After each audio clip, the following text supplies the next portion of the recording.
Satu sisi tadi, dari sisi hukum memang harus terus ditunjukkan adanya independensi penegakan hukum. Presiden harus membuktikan. Kalau masyarakat memandang ada kinerja menteri yang tidak baik, nah makanya kan sebetulnya untuk melihat komitmen presiden itu salah satunya adalah dengan melakukan evaluasi sekaligus juga memberikan punishment secara adil terhadap menteri-menteri yang tidak perform. Presiden juga harus berani, harus terbuka melakukan evaluasi seluruh pembantu-pembantunya dengan parameter yang sama, yang objektif. Kebijakan-kebijakan mana yang direspon secara positif oleh publik, mana yang direspon secara negatif. Mana menteri-menteri atau kementerian yang sering bikin kontroversi, mana yang bagus, diterima oleh publik. Assalamualaikum warahmatullahi wabarakatuh. Apa kabar teman-teman semuanya? Selamat datang di Ruang Publik, podcast ngomongin soal masalah-masalah yang ada di ruang publik untuk melurusin cara kita berpikir, ngobrolin secara objektif. Ya syukur-syukur kalau bisa kita ketemu dengan solusinya gimana. Tapi kalau nggak ketemu ya ini adalah bagian dari partisipasi kita sebagai bagian dari publik yang punya hak untuk ngomongin hal-hal di sekitar kita. Nah, di tema kali ini kita mau ngomongin soal kemarin rame-rame masalah di Pati yang bupatinya di demo dan sekarang dituntut untuk dilaporin ke KPK. Sebenarnya kita nggak tertarik ya buat ngomongin kasusnya, tapi ada apa di Pati waktu itu?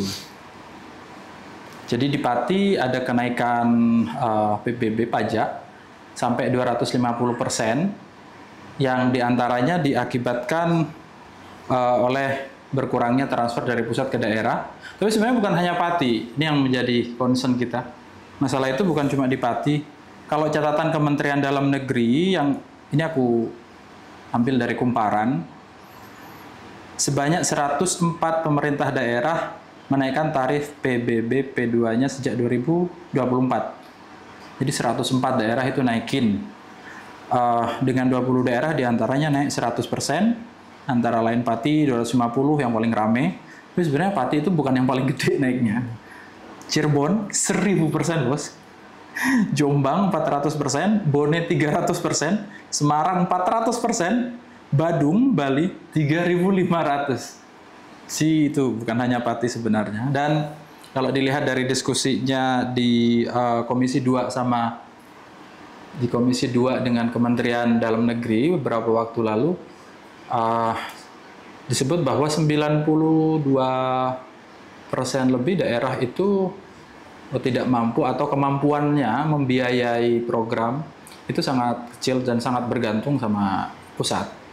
Baru cuman sekitar 4%-nya kuat dan 4% lainnya itu ya moderate lah ya.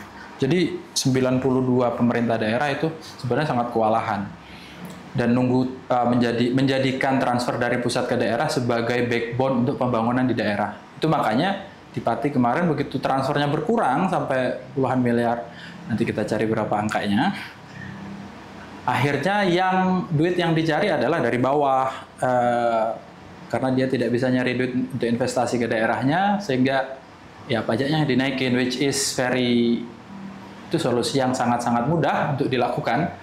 Yang paling mudah ditarik lagi kan dari bawah ya, karena narik dari atas susah, atau dari samping investasi juga butuh kepintaran, dan yang paling gampang adalah narik dari bawah. Yeay, bersama ini serius sekali nih pembukaan saya.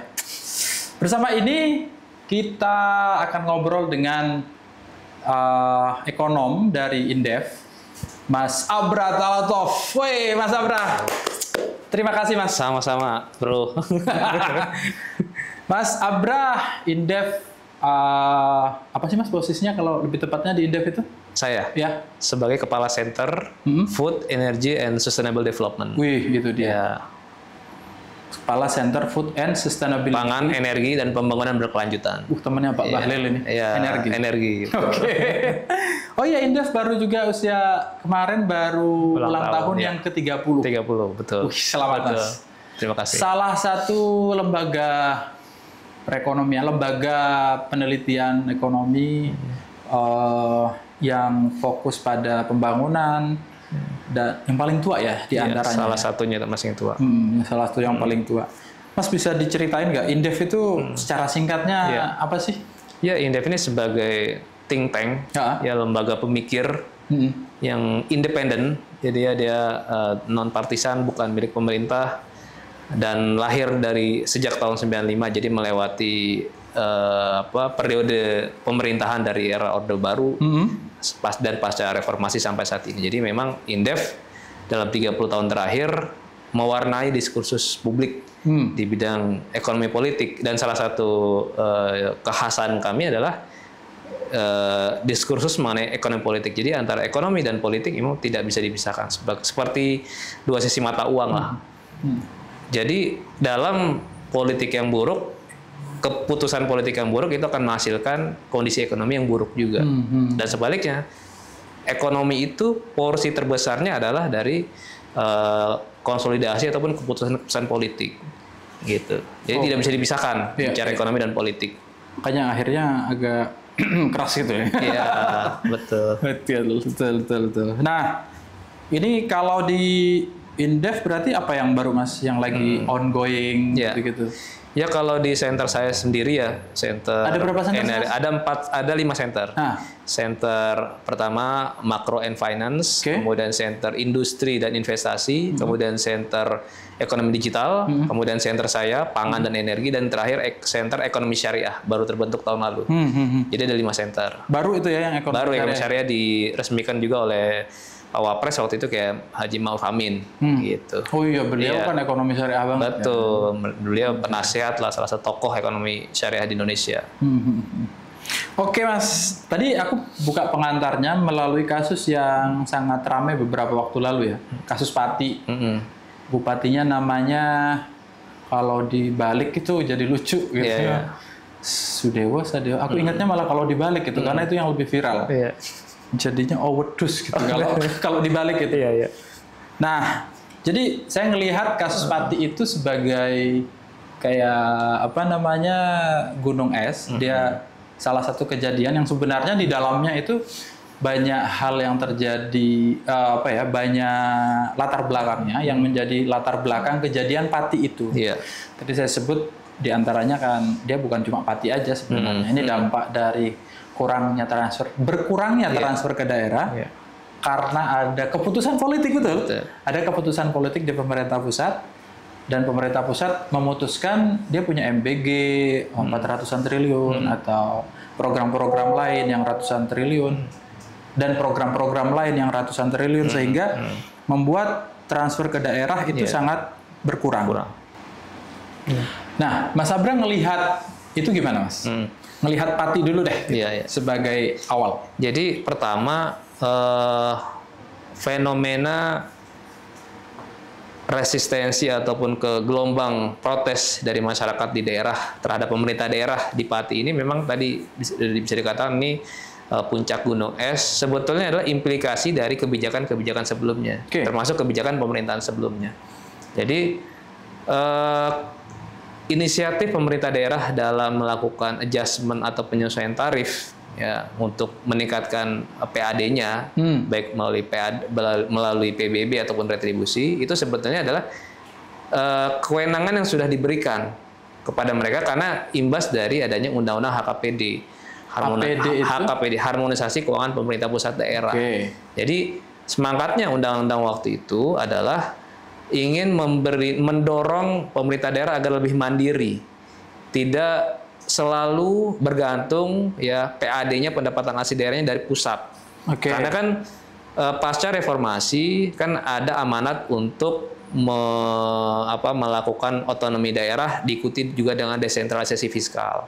Daerah sebenarnya harus lebih mandiri nih, tetapi tetap diberikan dukungan anggaran dari pemerintah pusat. Sebetulnya anggarannya penerimaannya kan dari daerah, basisnya penerimaan pajak, non pajak, kemudian penerimaan negara bukan pajak dikumpulkan di pusat, kemudian diredistribusi lagi ke daerah. Seperti itu. Nah, tetapi setelah periode pasca reformasi, ketika desentralisasi itu sudah dilakukan, ternyata tetap tidak membuat pemerintah daerah itu semakin mandiri. Ya, mestinya kan ketika mereka sudah diberikan transfer daerah, mereka mandiri, pertumbuhan ekonominya bagus, sehingga peningkatan PAD-nya lebih dominan. Nah, tetapi faktanya pasca reformasi pemerintah daerah justru malah semakin bergantung dengan transfer dari pusat. Semakin bergantung. Sebelumnya? Ya, semakin bergantung. Mereka seolah-olah tuh kalau tanpa adanya transfer dari pusat ke daerah, seolah-olah tidak bisa melakukan pembangunan di daerah. Oke. Gitu. Jadi di sisi lain seperti ada moral hazardnya juga bagi pemerintah daerah. Gitu, karena sudah dalam zona nyaman. Makanya berangkat dari situ lahirlah tadi Undang-Undang HKPD untuk juga bisa mendorong inisiatif pemerintah daerah. Di sisi lain itu juga sebagai bentuk reward and punishment, karena sebelumnya kan ada fenomena banyak dana di daerah itu mengendap di perbankan. Sering tuh pemerintah pusat, Menteri Keuangan, Mendagri mengkritik pemerintah daerah bahwa duitnya 100 triliun lebih mengendap di bank. Mengendap di bank. Jadi dana APBD tadi itu lambat untuk dibelanjakan, lambat untuk dieksekusi, lebih nyaman diendapkan di bank supaya dapat tadi bunganya gitu. Nah, melihat kondisi kayak gitu aja banyak dana yang tidak terserap, makanya pemerintah pusat memiliki pandangan supaya pemerintah daerah lebih mandiri dan supaya belanja pusat yang ditransfer ke daerah itu lebih efektif, maka perlu ada skema baru, sebagian dana transfer daerah itu dikelola oleh pemerintah pusat, walaupun pada akhirnya nanti akan dibelanjakan di daerah. Gitu. Saya akan menerjemahkan itu ke dalam bahasa tumbuh-tumbuhan dulu, ya. Saya ingin mencerna sebagai orang awam, ya. Jangan anggap saya sebagai ekonom, Mas. Gini, jadi yang pertama adalah kasus sebelum reformasi, sebelum Pak Harto jatuh 98, duit itu di pusat semua. Betul. Daerah itu nggak kebagian. Ketika reformasi yang kita rasakan sampai beberapa waktu ini, sebelum Pak Prabowo katakanlah ya, setelah reformasi dan setelah ada undang-undang daerah itu, setelah reformasi, duit itu didesentralisasi ke daerah-daerah. Betul. Dengan tujuan agar daerah itu bisa otonom. Betul. Begitu. Betul. Yang terjadi adalah apa tadi? Yang terjadi adalah daerah tidak mampu mengelola uang yang telah ditransfer ke daerah untuk pembangunan, untuk meningkatkan kesejahteraan masyarakat, dan justru masih terus bergantung dari keuangan pemerintah pusat. Padahal uang itu mestinya jadi modal. Menjadi modal pembangunan, diharapkan nanti sumber pendapatan asli daerah itu akan mendominasi. Jadi tidak lagi dari transfer pusat ke daerah. Jadi corone itu makanya diberikan istilahnya diberikan dorongan kan, diberikan dorongan supaya masing-masing daerah tumbuh berkembang bisa menghasilkan pendapatan asli daerah. Jadi harusnya transfer ke daerah TKD itu pancing. Iya, pancingan. Betul. Jadi kalau kita mancing itu biasanya umpannya juga ikan kecil ya, untuk ngambil ikan yang lebih gede. Betul. Tapi ternyata yang dimasak itu justru ikan kecil ini, karena nggak berhasil nyari ikan yang lebih gede, menumbuhkan ekonomi itu. Dan makin ke sini, ternyata yang selama ini dimakan yang ikan kecil-kecil itu, karena nggak berhasil untuk nyari ikan yang lebih gede. Terus sekarang yang terjadi adalah pemerintah pusat ngelihat itu dengan beberapa temuan, diantaranya adalah bahkan ada uang yang mengendap itu.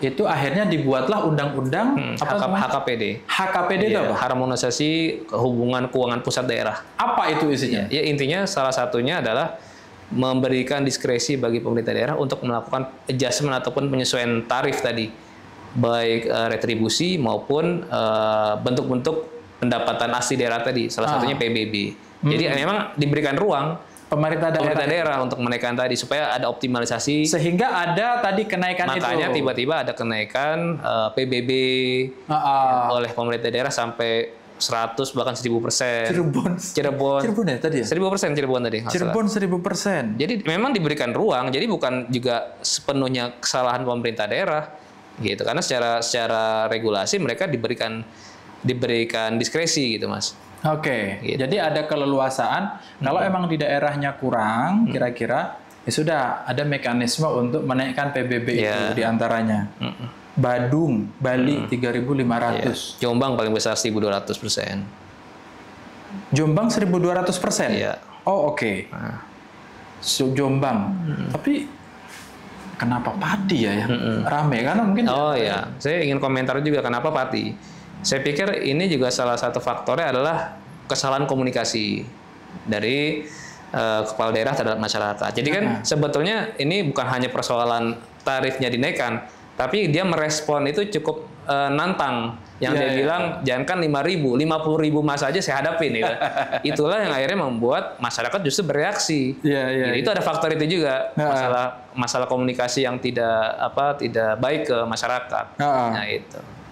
Tapi kalau tanpa menaikkan itu, kira-kira ada potensi agar pemerintah daerah bisa membiayai itu nggak, Mas? Ya oleh karena itu memang pemerintah daerah juga perlu cermat mencari atau melakukan optimalisasi PAD itu dengan mempertimbangkan kapasitas ataupun kemampuan ekonomi masyarakat. Kira-kira momentumnya pas gak sih naikin PBB, naikin retribusi, kalaupun mau nambah PAD di sektor mana sih gitu kan. Kan juga harus peka juga dong.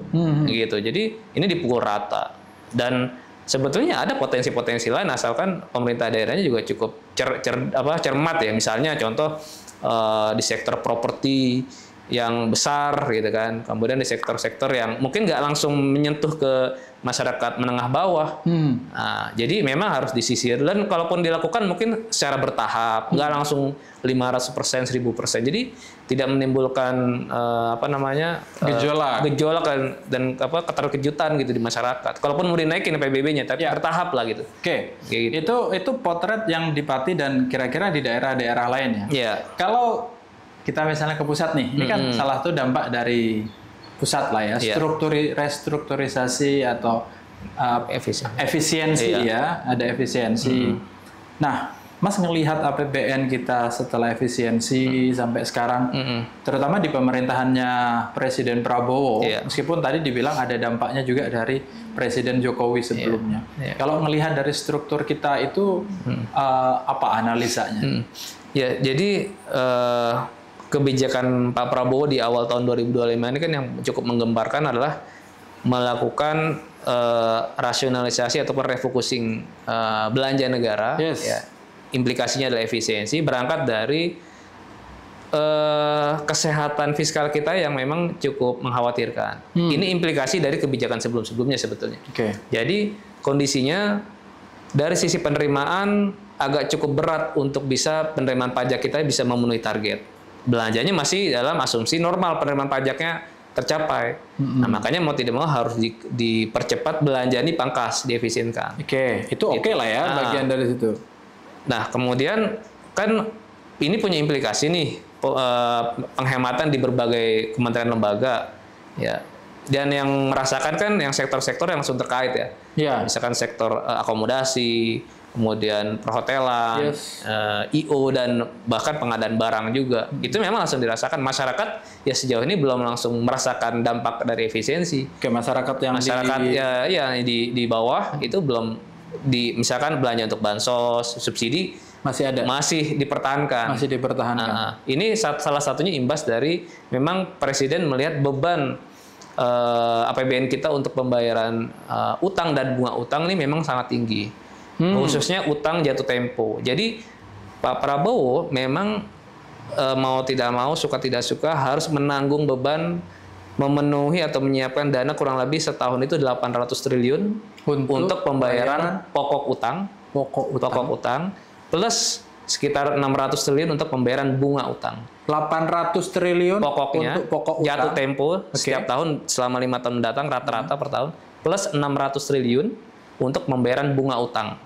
Jadi ada dua pos pembayaran nih, pertama pokok, kedua bunga. Jadi 800 tambah 600 kurang lebih 1.300 triliun harus disiapkan pemerintah per tahun untuk bayar pokok dan bunga utang. Sedangkan total belanja negara kita per tahun 3.000 triliun. Jadi bisa dibayangkan kan betapa besarnya kebutuhan pemerintah untuk menyisihkan ya penerimaan negara tadi ataupun belanja untuk pembayaran kewajiban pokok dan bunga, dan itu kan tidak bisa ditunda ya, itu kan liability sebagai kewajiban dan itu akan mempertaruhkan reputasi negara gitu. Itu ngutang apa masuk banyak banget ya, itu adalah akumulasi dari utang defisit fiskal kita kan, defisit anggaran kita setiap tahun kan di bawah 3%. Tahun-tahun sebelumnya ini akumulasinya ditambah terus ya, utang kenapa ya, tahun-tahun sebelumnya kan sangat agresif untuk pembangunan infrastruktur, program-program semuanya lah. Padahal hutang. Utang. Sebetulnya hutang itu nggak masalah. Hutang itu justru justru memang harus dilakukan sebagai strategi untuk menutup defisit. Nah, yang jadi soal kan utangnya udah banyak, mestinya itu kan dampaknya ke hal yang produktif. Kemudian produktif itu apa? Ekonominya tumbuh tinggi. Ekonomi tumbuh tinggi, efeknya apa? Penerimaan pajaknya tinggi, tax rasinya tinggi. Sehingga pemerintah diharapkan nantinya defisitnya itu bisa terus ditekan karena pajaknya sesuai target naik terus. Belanjanya bisa dipenuhi dari pendapatan yang meningkat karena hutang. Tapi yang terjadi kan udah hutangnya naik, ya, belanjanya juga masih butuh besar, tapi pendapatan pajak atau penerimaan negara juga nggak naik atau bahkan turun. Tercermin dari tax ratio kita yang hanya di level 9-10% terhadap GDP, sangat rendah. Peer-nya itu di ASEAN kurang lebih 15% terhadap GDP tax ratio. Nah, di ASEAN, ya itulah yang menyebabkan pemerintah udah nggak bisa lagi nih cuman ngandalin dari utang, karena nanti lama-lama beban APBN kita makin tergerus untuk bayar pokok dan bunga utang. Jadi saya punya hitungan, Mas Rozali. Jadi selama 10 tahun terakhir ya, beban APBN kita, belanja pemerintah pusat untuk bayar bunga utang itu naik drastis. Jadi tahun 2015 misalnya. Itu buat bayar bunga utang itu porsinya hanya baru 13,2% tahun 2015. Jadi dari belanja pemerintah pusat 13,2% itu buat bayar bunga utang. Sampai tahun 2025 itu sudah melonjak menjadi 20,5%. Jadi dari 13 ke 20 naik 8% dalam waktu 10 tahun. Artinya apa? Artinya kan APBN kita lama-lama yaitu sekedar untuk bayar bunga utang aja. Gitu. Jadi ini memang implikasi dari kebijakan masa lalu yang tidak berhasil meningkatkan tax ratio kita. Gitu. Jadi kalau tren itu terus bisa lama-lama naik. Jadi kira-kira kita kerja sebulan hanya untuk bayar utang. Bunga utang. Bayar bunga utang, bukan utang, bunga utang. Gitu. 20 tadi hanya bunga, belum kita perhitungan pokok utang. Nanti kalau lama-lama nggak bisa bayar disita, Mas. Iya, kalau lama nggak bisa bayar kita harus mangkasin anggaran yang lain. Nah, tadi kan dari 13,5 jadi 20,5, ya 20,5 kan naik. Berarti kan ada alokasi belanja lain yang harus turun dong. Yang harus turun, dipangkas. Terlihat, misalnya belanja subsidi. Subsidi itu kan ada energi, non energi itu turun. Tahun 2015 itu subsidi itu 15,7% bobotnya. 2015. 2025 menjadi 11,5%. Jadi dari 15 ke 11. Artinya turun 4%. Subsidinya turun. Berkurang. Tadi buat nombokin pembayaran bunga utang. Bukan cuma subsidi, bahkan bantuan sosial, bansos juga turun. Dari 8,2 jadi 5,7. Jadi beberapa komponen tuh belanja subsidi, belanja sosial, dan yang paling penting, yang paling parah apa? Belanja modal. Belanja modal itu kan sebetulnya belanja pemerintah buat investasi, pembangunan infrastruktur. Itu kan belanja modal itu belanja yang diharapkan produktif, bisa mendukung pertumbuhan ekonomi, bisa menghasilkan peningkatan penerimaan perpajakan. Itu juga bobotnya terus berkurang dari 19 ke 12. Di tahun 2015 19%, di 2004 jadi 12%. Jadi paling nggak 3 komponen tadi lah berkurang, belanja modal, belanja subsidi, sama belanja bantuan sosial. Tiga-tiganya berkurang, tetapi belanja bunga utangnya meningkat. Itu sebagai mendiagnosa kondisi kesehatan fiskal itu secara sederhana tuh seperti itu. Makanya memang sudah cukup mengkhawatirkan, maka wajar pemerintah saat ini melakukan efisiensi. Jadi belanja-belanja yang dianggap tidak urgent dan tidak punya efek kontribusi terhadap ekonomi dan pertumbuhan dan penerimaan pajakan ya dipangkas. Iya, mendingan alokasiin yang emang prioritas yang dianggap nih punya multiplier effect. Gitu. Kalau disederhanakan itu artinya kira-kira kalau kita misalnya di posisi itu saya sebagai person itu ngurangin belanja-belanja yang tidak berhubungan langsung dengan pekerjaan, misalnya ngopinya dikurangin, jalan-jalannya dikurangin, nampaknya dikurangin, which is ya sebenarnya. Iya, tapi ya kalau untuk efisiensi. Konteks efisiensi.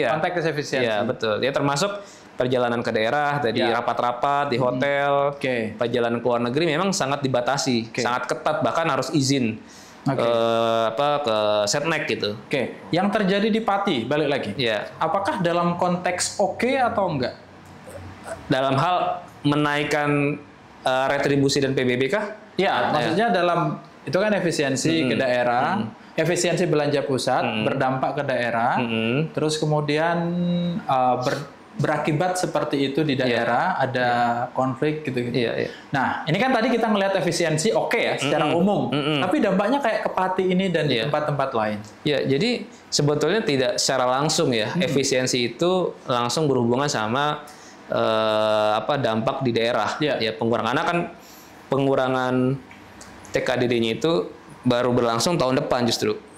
Dari 864 triliun di tahun ini, 864 triliun buat TKDD ke daerah. Tahun depan itu 650. Berkurang 200. Berkurang sekitar berapa nih? 200 triliun. Ya, dari 800 ke 600. Ya. 200 triliun. Jadi efeknya baru tahun depan. Baru tahun depan harus. Tetapi Pati ataupun daerah-daerah lain kenapa melakukan kenaikan tarif tadi PBB? Karena memang sudah dibuka ruangnya oleh Undang-Undang HKPD tadi saya bilang. Jadi memang tidak ada langsung keterkaitan dengan penurunan TKDD di tahun ini gitu. Dan mereka juga mau tidak mau harus mengantisipasi karena tahun depan TKDD-nya berkurang, maka sejak dini harus disisir kira-kira potensi untuk menambah PAD mereka. Siap. Gitu. Siap. Nah, kalau di APBN kita apa yang Anda lihat lagi, Mas? Di perubahan-perubahan itu. Iya. Ya tadi berangkat dari urgensi untuk tetap menjaga APBN kita sehat, ya. Indikator sehat itu apa sih? Ya defisitnya harus dikawal di bawah 3%. Karena kan di Undang-Undang Keuangan Negara kita itu defisit APBN itu maksimal 3% terhadap PDB. Selama ini kita jaga. Dan tahun depan justru juga defisitnya diturunkan dari 2,78 jadi 2,48, turun 0,2%. Nah. Jadi memang kita melihat Pak Prabowo ini punya intensi atau arah untuk terus menurunkan defisit APBN. Bahkan eksplisit beliau mengatakan akan dibuat sampai 0%, tidak ada defisit. Artinya belanja itu ya sesuai dengan pendapatan, proyeksi pendapatan atau penerimaan negara. Gitu. Kalau penerimaan negaranya tidak sesuai target, ya belanja juga harus ngikut. Jadi harus mengencangkan ikat pinggang lagi, gitu. Harus berhemat. Dan ini terrefleksikan dengan target pemerintah terhadap pertumbuhan belanja pemerintah tahun depan. Jadi kan ekonomi RAPBN 2026 dalam RAPBN rencana anggaran negara itu kan ada asumsi makro, ada pertumbuhan ekonomi, inflasi, rupiah. Prediksi di tahun depan. Betul. Sebetulnya prediksi atau proyeksi ataupun target. Jadi pemerintah dari sisi pemerintah itu sebenarnya target. Bagaimana caranya supaya target itu tercapai? Tahun depan tuh target pertumbuhan ekonomi 5,4%. Sekarang targetnya 5,2. Tadi kan memang targetnya 5 tahun bisa tumbuh 8% kan. Dimulai dari situ dulu.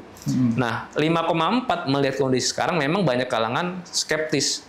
Mustahil, nggak mungkin 5,4. Bahkan beberapa lembaga internasional juga memproyeksikan pertumbuhan ekonomi kita di tahun depan juga nggak akan jauh di atas 5,2%. Karena kondisi real kan masyarakat, swasta, dan bahkan belanja pemerintah efisiensi. Jadi tidak cukup meyakinkan target tahun depan tuh 5,4% tercapai. Tapi dari sisi pemerintah kan pasti punya pertimbangan dan juga semangat yang berbeda. Justru 5,4 itu jadi pecutan. Gimana caranya dengan APBN yang terbatas tapi kita bisa mencapai 5,4. Makanya harus digerakkan dari sumber pertumbuhan lain, itu apa? Investasi swasta sama belanja masyarakat. Kan komponen ekonomi itu sebenarnya 3 aktor, yaitu negara melalui APBN, masyarakat melalui belanja ataupun konsumsi masyarakat, dan swasta melalui investasi. 3 komponen aja. Nah, belanja pemerintahnya terbatas, efisiensi, ya mau ngomong harus ngegerakin dua aktor, masyarakat dan swasta. Masyarakat gimana supaya konsumsinya tetap tinggi tumbuh? Ya daya belinya dijaga, pendapatan ataupun kesejahteraannya ditingkatkan. Daya beli itu dalam hal menjaga inflasi. Ya sekarang tapi sayangnya kan masyarakat menghadapi fenomena kenaikan harga-harga kebutuhan pokok. Salah satunya beras yang sekarang ini lagi cukup merisaukan, harganya sampai 18.000, 20.000 per kilo, jauh dari HET, harga eceran tertinggi itu kan 12.500 yang kemarin. Jauh. Nah, itu kan juga membebani konsumsi masyarakat. Yang ketiga, pemerintah berharap investasi swasta tahun depan itu bisa menjadi tumpuan. Makanya di balik tadi asumsi tumbuh 5,4, pemerintah menargetkan pertumbuhan yang swasta sama masyarakat itu masing-masing tumbuh 5,2% tahun depan. Sedangkan belanja pemerintahnya sendiri cuma 4,9. Jadi pemerintah secara sadar sebetulnya mengakui belanja pemerintah akan berkurang kecepatan ataupun pertumbuhannya. Nggak akan cukup mendorong lah. Karena efisiensi. Karena tapi berharap masyarakat belanja. Berharap komponen masyarakat dan komponen swasta ini bisa tetap tumbuh tinggi. Realistis nggak, Mas? Ya, kita bukan masalah bicara realistis, bicara prasyaratnya apa nih supaya masyarakat dan swasta bisa tetap tumbuh tinggi. Kalau dari sisi masyarakat, ya prasyaratnya pendapatan mereka harus naik, beban belanjanya juga harus dikurangin. Artinya harga-harga harus dijaga, inflasinya dijaga. Itu. Ya buat masyarakat menengah atas atau kaum pekerja, ya cara salah satu bentuknya adalah bagaimana agar misalnya UMR ya upah tahun depan itu bisa naik. Ini hari ini kita saksikan kan lagi ada tuntutan buruh untuk menaikkan upah kan sampai 10%. Itu sebagai salah satu juga modalitas supaya belanja masyarakat bisa tumbuh lebih tinggi. Di sisi lain biaya harga-harga juga harus dijaga, nggak boleh naik. Percuma kita pendapatan gaji kita naik 10% tahun depan, tapi harga-harga naiknya 20%. Ya kan tergerus kan, makanya pendapatan kita harus naik, tetapi belanjanya juga kalau bisa dikurangi kenaikan inflasinya. Inflasinya dikurangi. Makanya program-program pemerintah harus fokus diarahkan buat menjaga stabilitas harga. Nah, kemarin pas pidato Pak Presiden di DPR terkait dengan nota keuangan APBN, itu kan ada 8 agenda strategis.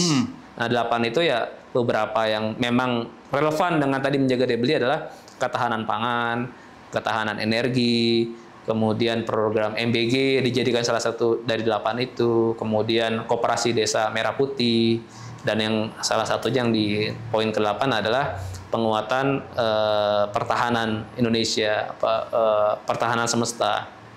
Itu paling tidak dijadikan program strategis yang diharapkan bisa menjaga kemampuan daya beli masyarakat. Itu dari sisi masyarakat ya. Nah, dari sisi swasta, pemerintah menargetkan supaya investasi juga terus tumbuh tinggi. Sama, targetnya 5,2 tahun depan. Kenapa? Karena di dalam RPJMN, ya Rencana Pembangunan Jangka Menengah Nasional dari 2025 sampai 2029, itu kan tadi targetnya tumbuh 8% nih di 2029. Nah, salah satu motor penggeraknya adalah swasta. Investasi swasta, baik yang dari dalam maupun dari luar. Dari dalam atau dari luar negeri, asing. Nah, untuk bisa tumbuh 8 itu paling tidak setiap tahun investasi itu harus bisa naik 15%. Setiap tahun. Setiap tahun, secara rata-rata selama 5 tahun ke depan. 15% itu kan angka yang tinggi ya? Tinggi 15% tuh. Nah, makanya pemerintah ngedorong nih, atau istilahnya ingin meningkatkan iklim investasi. 15% itu kalau dibayangin duit itu seberapa banyak? Secara 15% dari apa? Secara nominal selama 5 tahun itu kurang lebih kebutuhan investasi swasta tadi 65.000 triliun. 65.000 selama 5 tahun. Oh, selama 5 tahun. Jadi pemerintah sudah menghitung dalam RPJMN 65.000 triliun dibutuhkan untuk investasi swasta, dan kalau di rata-rata per tahun tumbuh 15%. Gitu. Jadi itu hal yang cukup berat, karena kan sekarang nih situasinya investor ya domestik ada kecenderungan juga wait and see. Nah, lihat situasi dari sisi demand-nya, masyarakat masih lemah. Kenapa lemah? Indikator-indikatornya banyak menunjukkan. Misalnya ada beberapa indikator ya, indeks pembeli indeks keyakinan konsumen (IKK). Kemudian penjualan kendaraan bermotor, mobil motor itu juga turun. Ya, Gias kemarin sepi. Giaspi. Terus penjualan yang sekarang lagi rame nih fenomena Rojali, Rohana, Rohalus. Saya kena fitnah banyak. Rombongan jarang beli, rombongan hanya nanya-nanya itu kan, itu suara dari retail ya. Ya walaupun perlu dikonfirmasi diklarifikasi lagi apakah seperti se-ekstrim itu penurunan. Makanya dari sisi produsen juga sebagian cenderung wait and see, dan terkonfirmasi dari data jumlah PHK di industri manufaktur. Kita udah hitung tuh rilis dari Kemenaker, Januari sampai Juni tahun ini selama 6 bulan dibanding Januari sampai Juni tahun lalu, itu jumlah PHK-nya naik 34% jumlah PHK. Jadi memang terkonfirmasi di sektor industri manufaktur juga sebagian sudah ada yang shutdown sehingga terpaksa melakukan rasionalisasi, layoff, meningkatlah jumlah PHK. Walaupun dari pemerintah sendiri juga membantah dalam artian memang PHK naik, tapi penciptaan lapangan kerja juga ada. Berapa gitu. juta itu? Iya, yang targetnya 19 juta itu. 19 juta itu. Gitu. Jadi itu beberapa gambaran ataupun ekspektasi pemerintah terhadap kondisi ekonomi tahun depan. Oke. Berat sekali ini. Iya, berat banget. Berat banget. Kita minum dulu, Mas. Iya. Silakan, Mas. Wah, ada cemilan juga nih. Jadi beberapa waktu lalu emang saya di tag banyak teman-teman katanya, Rojali, katanya gitu Rojali. Saya sudah melewati fase itu. Saya bilang. Maksudnya bukan melewati fase dalam pengertian sudah belanja. Saya sudah kebal dipanggil begitu. Oke. 3 komponen tadi itu 2 diantaranya belanja masyarakat dan belanja swasta, investasi. Nah, saya nggak tahu Mas ya, tapi saya ngelihatnya orang yang di lapangan ya, di lapangan misalnya, kayak orang-orang di jalan itu rasa-rasanya ya, bukan ekonom saya kan, saya ngerasain orang-orang di jalan itu yang Pak Ogah, atau polisi cepek gitu-gitu Mas. Terus orang yang bawa gerobak, bawa sound system nyanyi. Iya, pengamen segala macam. Itu pengamen horeg lah ya kalau yang itu kayaknya saya ngerasanya tambah banyak atau emang makin banyak orang yang ke jalan. Tapi waktu itu kan pernah ada data UMKM itu meningkat. Efek dari ada yang menganalisa efek dari layoff itu akhirnya kan milihnya karena sektor formal nggak ada kan akhirnya ke informal kan. Betul. Nah, ini benar nggak belanja itu akan bisa naik belanja masyarakat di tengah kondisi seperti ini? Iya, kalau tadi fenomena banyak pekerja formal berkurang. Karena kan harusnya kalau kita mau memperkuat perekonomian masyarakat dari informal kita pindahin ke formal kan. Memang, tapi itu pun ada diskurs, ada perdebatan. Ada perdebatan. Maksudnya apakah memang selalu harus kita fokus pada pekerja formal? Apakah pekerja informal tidak cukup potensial untuk meningkatkan kesejahteraan masyarakat? Ini kan juga debatable.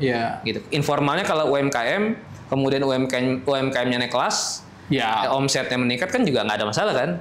Gitu. Seharusnya. Iya, nah, makanya justru ya tadi peranan dari sektor atau kementerian terkait dengan UMKM ya harus mendorong UMKM-nya naik kelas. Dan ada bentuk afirmasi kebijakan buat UMKM baik dari sisi pendanaan, kemudian dari sisi pasar, peningkatan kualitas produk, dan daya saing dalam konteks bukan hanya menang di pasar dalam negeri, tapi juga bisa ekspor. Nah itu UMKM. Jadi KPI pemerintah dalam mendukung sektor UMKM juga harus jelas. Jangan cuma selama ini kan yang selalu didengungkan adalah kontribusi UMKM terhadap GDP 90%. Lapangan kerja paling dominan di UMKM, tapi harus juga ada indikator yang clear, misalnya berapa persen UMKM yang kelas menengah atas atau yang naik kelas dari sisi omset, berapa besar penerimaan pajak dari UMKM peningkatannya, berapa besar ekspor produk UMKM kita mengalami kenaikan. Jadi harus ada indikator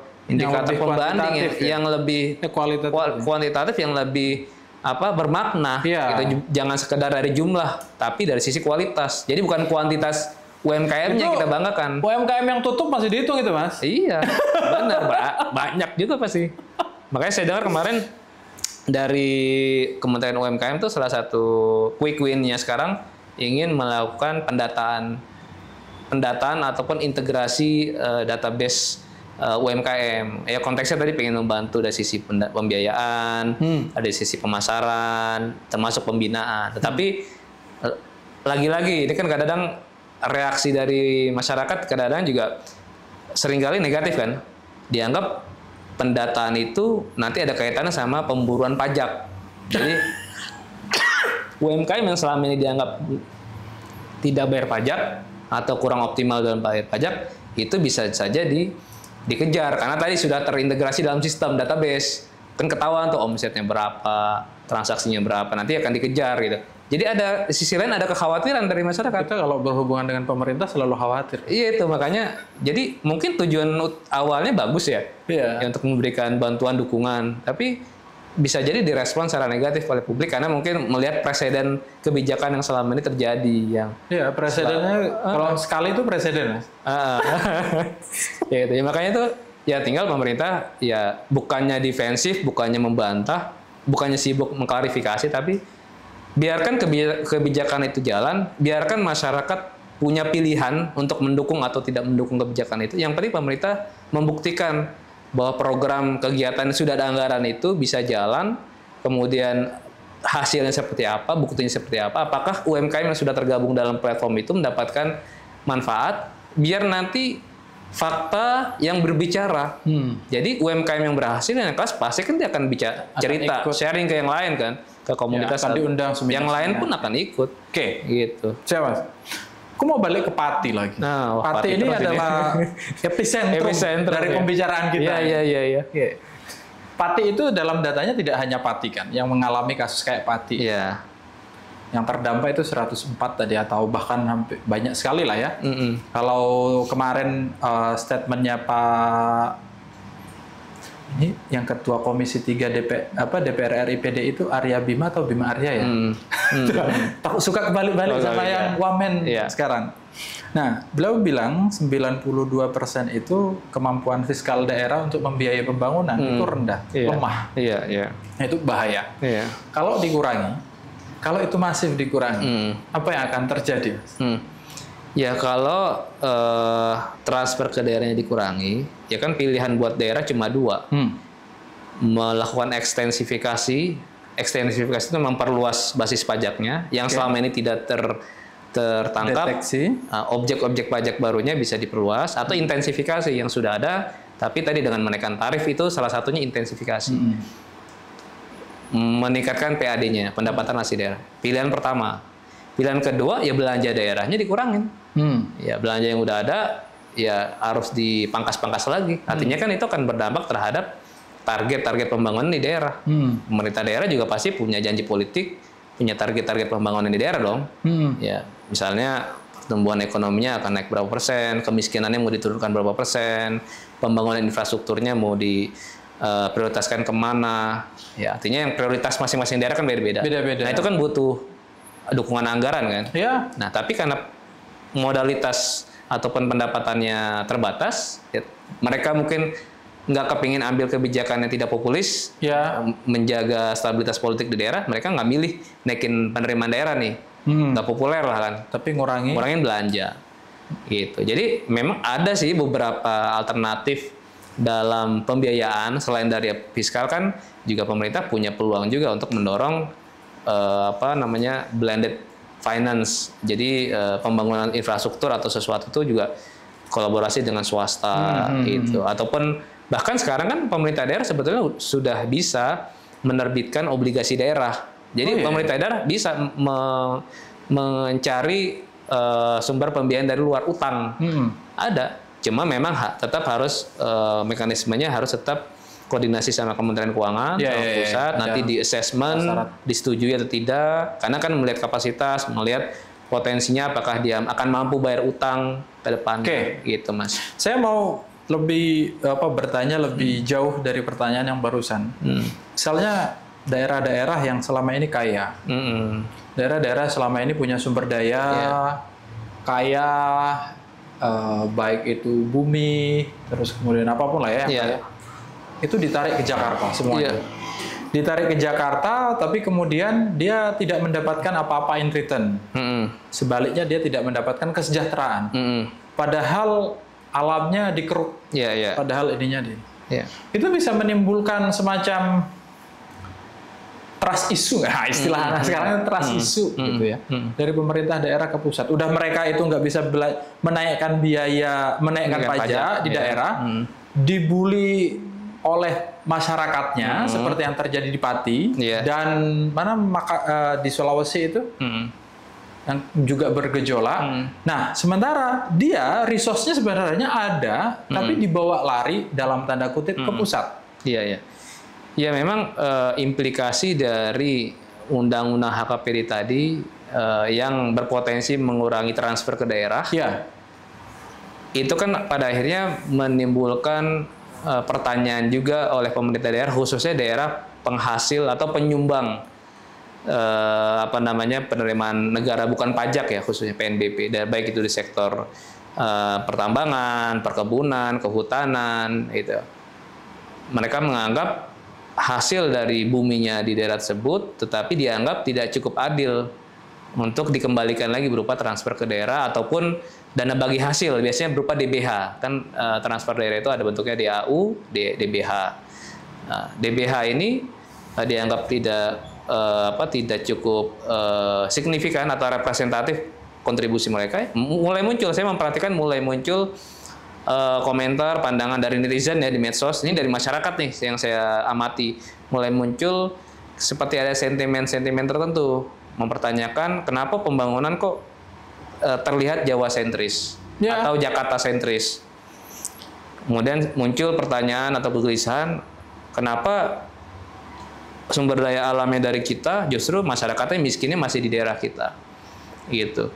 Dan ini sebetulnya kegelisahan yang wajar, karena pembangunan di daerahnya tidak maju itu kan juga bukan persoalan karena pemerintah pusat mentransfernya berkurang, tetapi juga efektivitas ataupun kecepatan pemerintah daerah dalam mengeksekusi program. Jadi daerah yang memiliki kekayaan sumber daya alam itu tidak maju, itu juga sumber masalahnya bukan hanya dari pemerintah pusat, tapi juga pemerintah daerah.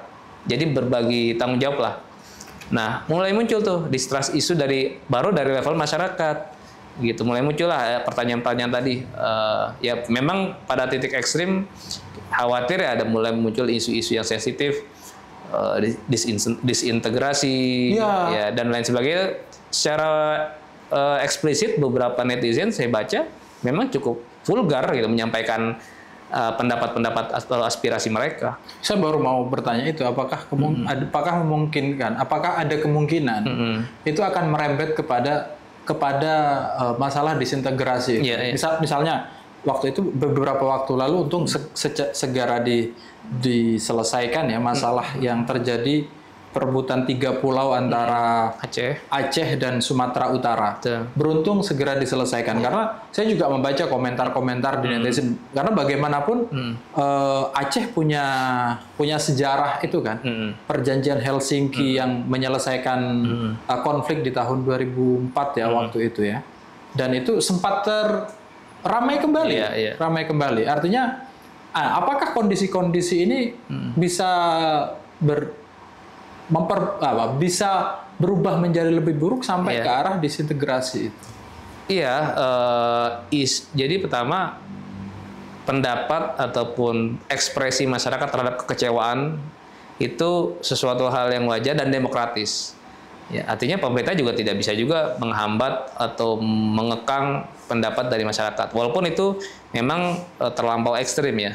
Tetapi memang pada akhirnya ya harus bisa dibuktikan, harus bisa dinetralisir dengan cara apa ya? Kebijakannya harus pro terhadap pembangunan di daerah. Intinya dilokalisir isunya. Biarin aja yang bersuara besar kritis itu tetap ada, nanti lambat laun kan juga akan hilang sendiri. Tapi dibuktikan nih dengan program-program yang konkret percepatan pembangunan di daerah. Nah, hal itu, kekhawatiran itu bisa terus menggelinding atau membesar manakala yang mengekspresikan kekecewaan itu bukan hanya masyarakat, tetapi juga sudah bergeser misalkan ke para pengusaha ataupun swasta di daerah.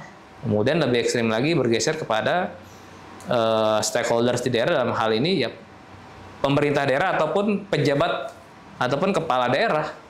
Gitu. Kalau misalnya titik paling ekstrim ya sampai kepala daerah juga menunjukkan ekspresi kekecewaan terhadap pemerintah pusat, ya ditambah sama masyarakat, tambah sama swasta, ya itu kan nanti bisa memperparah, bisa membuat hubungan pusat dan daerah semakin tidak harmonis. Ya sulit jadinya agenda-agenda pemerintah pusat untuk bisa dieksekusi di daerah. Gitu. Misalnya dalam titik ekstrim ada sabotase atau tidak didukung atau tidak dilaksanakan aja itu udah pasti menciptakan masalah kan baru. Nah, ya memang secara politik untuk itu terjadi memang cukup kecil lah kansnya kan, karena kan kepala daerah juga tidak bisa dipungkiri adalah bagian dari politik nasional juga. Ya, kader partai. Kepala daerah nggak mungkin juga lah bisa melawan ataupun mau berseberangan dengan kepentingan dari partai politik di pusat gitu. Tetapi kalau ada 1-2 kepala daerah yang mungkin cukup berani untuk secara ekstrim menentang atau mengekspresikan kekecewaan terhadap pemerintah pusat, bukan tidak mungkin ini akan merembet, akan menginspirasi kepala daerah lain, dan pada ujungnya kan ini menciptakan instabilitas politik, ya akan mengurangi kredibilitas dari pemerintah pusat, ya mengurangi penerimaan lah dari aktor-aktor ataupun stakeholders di daerah terhadap pemerintah pusat, pasti akan mengganggu, dan pada akhirnya investor dalam negeri, apalagi investor asing melihat kondisi ini kan tidak sehat, akan meningkatkan uncertainty, ketidakpastian, iklim investasi dalam konteks stabilitas politik ini tidak cukup kondusif. Nah, makanya memang sebelum ini menjalar atau memburuk, bukan kita berharap ya atau takut, tapi kan kita tidak boleh menyepelekan. 1-2 persoalan di daerah dianggap sepele, ataupun protes kekecewaan itu kita anggap sepele. Seolah-olah tuh demo di Pati, itu tanggung jawabnya pemerintah daerah untuk melakukan stabilisasi atau menetralisir. Tapi kalau ini bisa merembet ke daerah berbahaya. Makanya memang ini harus juga jadi tanggung jawab pemerintah pusat. Betul. Dan itu bukan hanya Pati kan, beberapa waktu lalu itu. Iya. Bukan hanya Pati. Mana ya, Bone atau mana ya di Sulawesi itu ya? Ya itu pasti akan menginspirasi daerah lain. Makanya berangkat dari Pati, beberapa pemerintah daerah, kepala daerah juga lumayan sigap nih dengan cepat melakukan revisi atau meralat atau menunda rencana itu. Buru-buru. Kenapa? Karena khawatir kan akan responnya sama. Iya. Dan sekarang eskalasi di Pati sudah terakhir itu masyarakat menuntut agar bupatinya ditangkap KPK karena kasus yang lain, Pak ya. Bukan kasus itu, karena sudah dicari-cari itu masalah yang ininya apa. Oke, instabilitas. Jadi sebenarnya kita mendiagnosa itu untuk pertanyaan apa yang harus dilakukan oleh pemerintah agar itu tidak terjadi. Iya. Itu tadi sudah dijawab sebenarnya ya. Pembangunan di daerah dipercepat. Terus ada perhatian tidak hanya di pusat, kemudian ke daerah juga. Iya. Artinya hati-hati loh dengan efisiensi itu, ada potensi ini, tapi dan potensi ini bisa kita antisipasi dengan ABCD. Di Pati juga terjadi ketidakpercayaan terhadap pemerintah lokal dan kalau itu dilanjutkan bisa terhadap pemerintah pusat lah ya Mas ya. Nah, sebagai gambaran umum Mas, sebagai gambaran umum atas kondisi perekonomian kita. Ini kayaknya kan memang betul ya, orang-orang bilang kondisi ini sedang tidak baik-baik saja, benar berarti. Kita tidak ingin mengatakan itu. Karena sebetulnya ketika kita mengatakan itu dikhawatirkan justru akan menambah persepsi publik bahwa kondisi ataupun arah pembangunan ke depan akan memburuk. Maksudnya justru itu akan memancing persepsi negatif. Jadi khawatir justru buat ekonomi kita akan lebih buruk. Jadi sebetulnya di sisi lain kita berharap ekspektasi publik terhadap pembangunan kita ke depan terus positif. Jadi pemerintah sudah dari satu sisi ingin meyakinkan publik bahwa kita bisa tumbuh tinggi, tapi dari sisi kita ingin juga mendukung pemerintah dalam konteks persepsi kita pribadi, dan kita juga ingin meyakinkan publik bahwa kondisinya harus lebih baik. Mau tidak mau pilihannya kan harus lebih baik. Iya. Tapi ngomong soal persepsi ini kan penting banget ya. Soal makro itu kan persepsi, permainan persepsi. Mas yakin persepsi kita terhadap pemerintah akan membaik? persepsi masyarakat dengan kondisi sekarang deh, akumulasi kejadian, terus performance individu-individu di dalam pemerintahan, gitu ya. Itu kan bisa dikatakan buruk. Contoh, kita sebut deh, wakil menteri jarang, terus apalagi kasus-kasus gede gitu terungkap, yang baru-baru dan itu membuat pemerintahan yang baru berusia hampir 1 tahun ini kan nggak bagus ya performance-nya. Dan kepercayaan terhadap pemerintah dampaknya. Dan kita bicara percayaan masyarakat terhadap pemerintah termasuk kepercayaan, karena kita bisa investasi kan itu. Modalnya adalah kepercayaan. Betul. Kalau aku datang ke Mas, aku mau buka warung nih gitu ya. Mau buka warung soto. Invest dong di aku gitu. Tapi aku track recordnya maling misalnya, suka menggelapkan uang orang kan nggak mungkin kan. Sebenarnya aku punya jawabannya apa yang harus dilakukan pemerintah, itu pertanyaan bodoh ya. Tapi itu perlu ditanyakan sebagai ekonom. Anda sebagai ekonom untuk membangun kepercayaan publik terhadap masyarakat itu gimana? Ya, mengembalikan atau memulihkan kepercayaan masyarakat terhadap negara atau pemerintah, memang hal yang pertama paling fundamental adalah kepastian hukum. Penegakan hukum. Saya kira faktor yang paling utama itu. Berangkat dari situ dulu, artinya ya tindakan hukum terhadap segala bentuk kejahatan yang dilakukan di internal pemerintah sendiri memang ya harus terus konsisten gitu dan tidak tebang pilih. Nah, beberapa kasus di pejabat negara ataupun di BUMN yang setahun terakhir ini lah ya, baik dari kejaksaan ataupun dari KPK, ini kan sebetulnya paling tidak juga sedikit banyak memberikan angin segar bahwa pemerintah ingin menunjukkan komitmennya dalam pemberantasan korupsi. Makanya yang kasus-kasus besar itu kan yang diungkap. Tapi itu saja tidak cukup. Masyarakat punya harapan besar bahwa kasus itu tidak berhenti di situ dan banyak pertanyaan-pertanyaan lain. Apakah ini juga masih banyak nih kans ataupun peluang pengungkapan kasus-kasus yang lain? Satu sisi tadi dari sisi hukum memang harus terus ditunjukkan adanya independensi penegakan hukum. Presiden harus membuktikan. Yang kedua juga kalau masyarakat memandang ada kinerja menteri yang tidak baik, nah makanya kan sebetulnya untuk melihat komitmen presiden itu salah satunya adalah dengan melakukan evaluasi sekaligus juga memberikan punishment secara adil terhadap menteri-menteri yang tidak perform. Misalnya bentar lagi kan menjelang 1 tahun kabinet merah putih. Ada reshuffle nggak? Oktober. Selama ini kan masyarakat beranggapan atau berspekulasi ini ada reshuffle kan. Ternyata nggak pernah ada kan. Dan presiden juga beberapa kali bilang kabinet saya, tim saya bagus. Bahkan presiden tuh kayak seolah-olah masak badan. Nah oleh karena itu bukan pasang badannya yang kita tidak terima, tetapi kalaupun mau pasang badan harus ada indikator yang jelas, parameter yang jelas kenapa presiden mau pasang badan.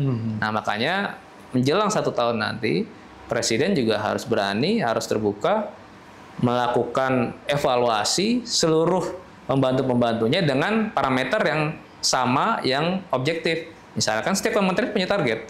Target tahun 2025 ini apa saja masing-masing sektor. Ya, target di kementeriannya dengan dukungan anggarannya. Nah, dari target-target itu mana yang kementerian mana yang berhasil, mana yang masih jauh dari target, KPI-nya, ya. Mana yang memang kementerian itu berkontribusi baik berkontribusi buat mendukung pertumbuhan ekonomi, mana yang menjadi beban. Gitu ya.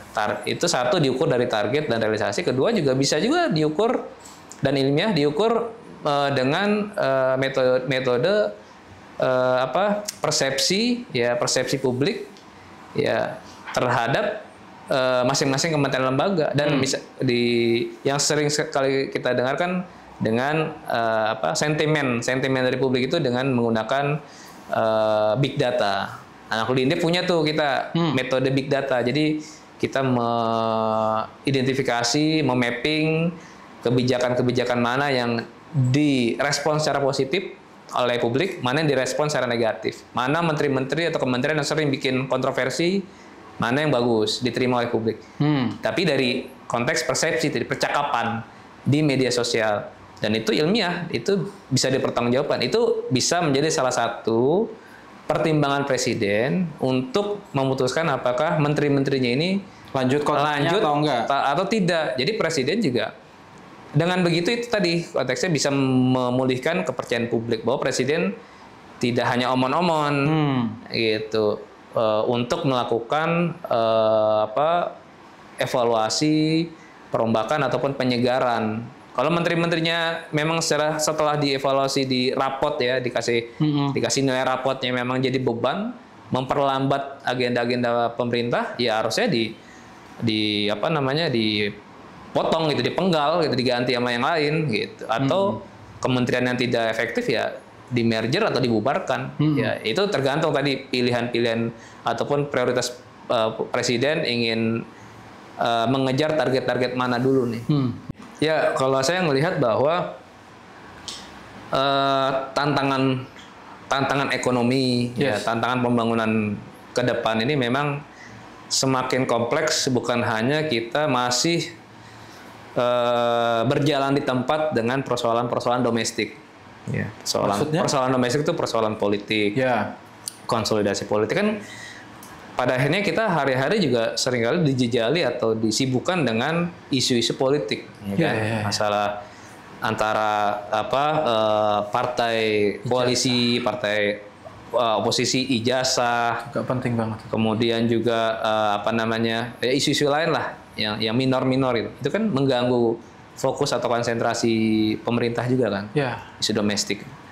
Kemudian persoalan-persoalan yang fundamental, kita masih berkutat di masalah beras, masalah gimana harga beras kok mahal padahal produksinya meningkat, stok bulog melimpah 4 juta ton tahun ini. Iya. Jadi masih berkutat di masalah yang mendasar, yang basic. Gitu. Kita belum bicara tadi teknologi, bicara hilirisasi, bicara ekspor produk-produk yang punya nilai tambah tinggi, bicara meningkatkan kualitas SDM sehingga bisa mewarnai atau masuk ke pasar global, pasar tenaga kerja global di masing-masing sektor. Kita berkutat di dalam negeri. Nah, di sisi lain ada tantangan juga makin menegangnya risiko geopolitik dan geoekonomi. Kemarin kan yang kalau kita amatin Presiden Amerika Trump telah mengeluarkan kebijakan tarif resiprokal, ada kenaikan tarif ke seluruh negara termasuk Indonesia. Itu juga mau tidak mau juga akan berdampak terhadap ekonomi kita ke depan. Ekspor kita keluar ke Amerika itu juga pajaknya tinggi, bisa berpotensi menggerus ekspor kita. Padahal ekspor yang ke Amerika tadi adalah ekspor yang pertama dari industri padat karya, gitu, dari tekstil, alas kaki, ya perkebunan. Jadi kalau nanti terimbas juga pasti akan terjadi ada PHK, pengurangan ekspor, artinya pengurangan produksi dalam negeri dan pengurangan tenaga kerja. Jadi itu salah satu resiko geoekonomi. Belum kita lagi bicara geopolitik. Juga kita pernah mengalami di tahun 2022 ketika terjadi pecahnya perang Rusia Ukraina di 2022. Itu kita tidak ikut berperang, kita tidak terlibat langsung, tapi kita terdampak ekses dari perang apa itu? Lonjakan harga minyak mentah dunia. Jadi saya flashback sedikit di tahun 2022 itu. Dulu asumsi APBN kita harga minyak mentah dunia itu cuma $80 per barel. Gara-gara perang, harga minyak tiba-tiba di atas 100 bahkan $120 per barel. Efeknya apa? Kita kan BBM kita mayoritas impor. Dari 80 ke 120, ya otomatis biaya produksi BBM dalam negeri naik dong. Importasi BBM kita juga mahal kan. Makanya 2022 jadi kejutan buat negara kita. Pemerintah pilihannya terbatas, cuma 2. Karena biaya produksi naik dan harganya juga harusnya naik ke konsumen BBM itu. Dan pasti berat. Atau yang kedua, pemerintah nambah subsidi dan kompensasi energi untuk BBM. Supaya harganya tidak melonjak terlampau tinggi, tidak menghantam daya beli masyarakat. 2022 itu kan baru 3 tahun pasca COVID kan, artinya masih recovery kan, daya beli kita masih melemah, banyak orang yang nggak kerja, PHK. Kalau harga BBM tiba-tiba harus naik 30-40% bisa bisa bergejolak. Makanya waktu 2022 itu saja ya pemerintah menaikkan harga BBM non subsidi dan bahkan subsidi. Pertalite kalau kita ingat tuh dulu tahun 2022 awalnya 6.750 per liter. 6.750 per liter karena ada efek harga dunia dinaikkan jadi 10.000. Makanya sekarang harga Pertalite 10.000 kan. Itu kan hasil kebijakan di tahun 2022. Yang non subsidi apalagi yang pertama lain-lain itu naik. Itu pemerintah menaikkan harga BBM Pertalite yang subsidi. Padahal pemerintah waktu itu APBN-nya masih cukup mampu untuk nambah subsidi. Jadi waktu 2022 alokasi subsidi BBM itu dan energi itu sekitar 250 triliun buat tahun 2022. Ditambah jadi 550 triliun, 2 kali lipat. Fiskal kita pemerintah menambah anggaran subsidi. Itu pun terpaksa masih naikin harga BBM. Kenapa tahun 2022 pemerintah bisa naikin atau nambah anggaran subsidi energi? Karena waktu Covid pemerintah kan mengeluarkan Perpu yang membolehkan defisit APBN bisa lebih dari 3% terhadap PDB. Dan hanya berlaku cuma 3 tahun. 2021, 2020, 2021 dan 2022. Makanya di tahun 2022 defisit kita lebih dari 3% dan APBN kita masih diperbolehkan nambah untuk belanja subsidi energi. Tahun 2022 masih ada fleksibilitas karena ada shock tadi dari luar. Nah, sejak 2023, 24, 25 bahkan 26 kita udah nggak punya room lagi, nggak punya ruang, nggak bisa lagi kalau tiba-tiba ada goncangan dari luar, harga pangan, harga energi. Harus naikin barang. Defisit kita maksimal 3%, udah mentok, nggak boleh lagi kecuali mau ngerevisi undang-undang keuangan negaranya. Jadi kalau ada resiko global, pemerintah juga harus antisipasi. Nanti harga pangan atau harga energi global bisa melonjak, cuma pilihannya 2 ya kan, nambah subsidinya, tapi nggak mungkin kan tadi udah nggak punya kecuali ruang. Kalau mau mangkas belanja lain, atau naikin harga BBM-nya, terutama BBM subsidi dan LPG subsidi. Kalau BBM dinaikin, masyarakat akan teriak-teriak. Pasti teriak. LPG juga yang subsidi akan teriak. Jangan macam-macam. Kemarin aja Pak Bahlil melakukan formula baru, mencoba formula baru pendistribusian, dan yang terjadi ditarik lagi. Itu BBM. LPG. Baru LPG. Kalau sama BBM, wah saya ingat di 2000 berapa ya zamannya 2009 ya BBM naik waktu itu. Iya. 2009. Era Pak SBY. Ya, zaman Pak SBY. Kita turun jalan itu waktu itu. Betul. Makanya kan kenaikan harga kebutuhan pokok beras maupun BBM itu menjadi isu yang sangat sensitif. yang bisa menimbulkan instabilitas politik. Iya, itu dalam sekejap. Kenapa? Karena kan kalau harga BBM naik 10%, beras 20%, pada saat itu juga itu akan merembet ke kenaikan harga yang lain, bukan hanya BBM atau pangannya. Harga BBM naik, nanti biaya transportasi naik, biaya barang-barang juga bakal naik. Karena kan tadi mereka butuh distribusi logistik naik gitu. Jadi fatal, memang bahaya efek turunannya, efek ikutannya. Makanya memang ya sebelum itu terjadi, pemerintah harus, kalau di kami di INEF itu selalu berkali-kali menyampaikan mitigasi. Pemerintah harus memitigasi semua kemungkinan, harus menyiapkan semua skenario ideal sesuai rencana sekarang, skenario moderat, sama worst skenario terburuk kalau terjadi peperangan, terjadi gangguan pasokan ataupun produksi dalam negeri. Itu kira-kira skenarionya yang terburuk seperti apa, kemampuan fiskal kita sebesar apa buat mengabsorb atau menanggung kalau terjadi shock. Kan ada limitasi. Ya kayak kita rumah tangga kan ada limitasi. Orang atau usaha limitasi, mau kredit kan ada plafonnya kan. Ada plafonnya. Dalam konteks APBN juga harus ada plafon. Ya kita maksimal kalaupun ada goncangan-goncangan, orang miskin nambah banyak sehingga perlu tambahan bansos, ada limitasi gitu. Nah, limitasi itulah yang bisa dengan limitasi itulah pemerintah perlu menyiapkan kira-kira strategi apa saja, prioritas mana saja, belanja mana yang harus dipangkas, kementerian mana yang perlu dihapus, yang perlu di-merge. Jadi tetap harus ada skenario tadi. Nah, kalau di sektor keuangan perbankan itu ada istilahnya mitigasi untuk stabilitas sistem keuangan. Jadi ada risiko sistemik kalau di perbankan keuangan ya. Jadi kalau ada satu bank yang bangkrut ataupun kredit macetnya meningkat, ada potensi rush dan sebagainya, itu kan nanti menciptakan systemic risk. Ada terjadi masalah turunan masyarakat kayak zaman 98 kan. Apa istilahnya tuh menarik uang dari bank.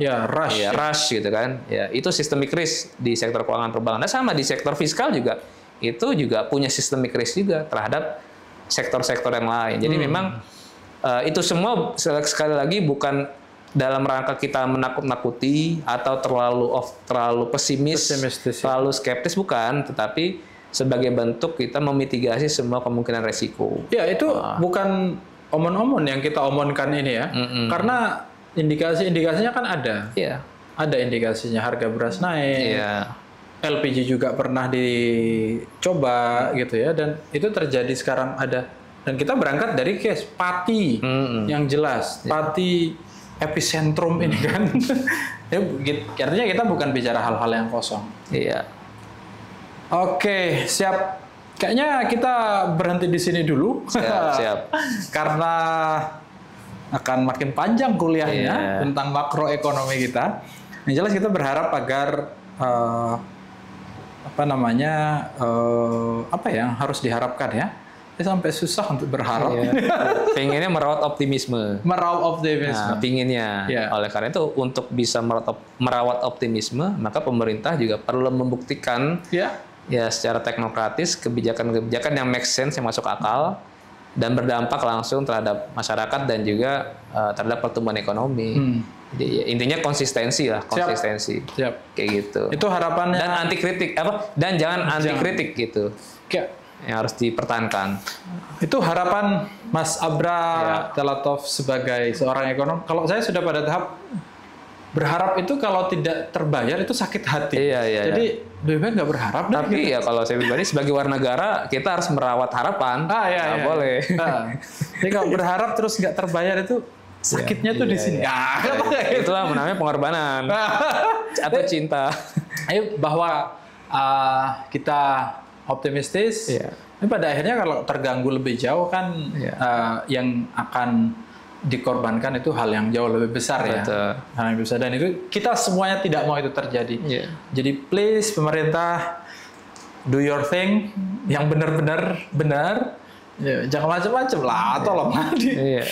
Ini kita ngelihat kok sekarang media di mana-mana dan informasi selalu sampai cepat. Apa yang Anda lakukan baik itu akan sampai ke kita dengan cepat, dan apa yang Anda lakukan buruk akan juga sampai ke kita cepat.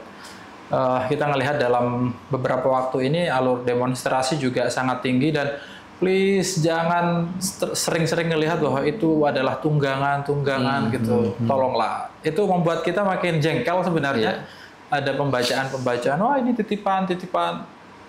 Seberapa banyak sih titipan itu bisa menggerakkan orang segitu banyak gitu ya. Dan yuk kita kerja yang benar. Apa yang didiskusikan tadi, kita berangkat dari hal nyata. Ada kasus Pati, kita coba letakkan dia sebagai ujung gunung es, kita coba masuk ke dalam dan melihat banyak sekali faktor-faktornya gitu ya. Dan ini bukan dalam rangka sekali lagi nakut-nakutin, tidak sampai kata ngobrol soal disintegrasi. Ini kita pengen mendeteksi sejak awal apa sih yang bisa sekali terjadi kalau itu berlanjut, sehingga kita bisa antisipasi agar itu tidak terjadi. Kita berharap perekonomian kita membaik, karena itu faktor utama kita ya, faktor yang paling penting. Kita ketemu di tempat lain, di diskusi di ruang publik. Mas Abra, makasih banyak. Terima kasih, Mas Adi. Kita ketemu di kesempatan mendatang. Sekian episode kali ini. Ketemu lagi di waktu yang akan datang. Ciao, assalamualaikum.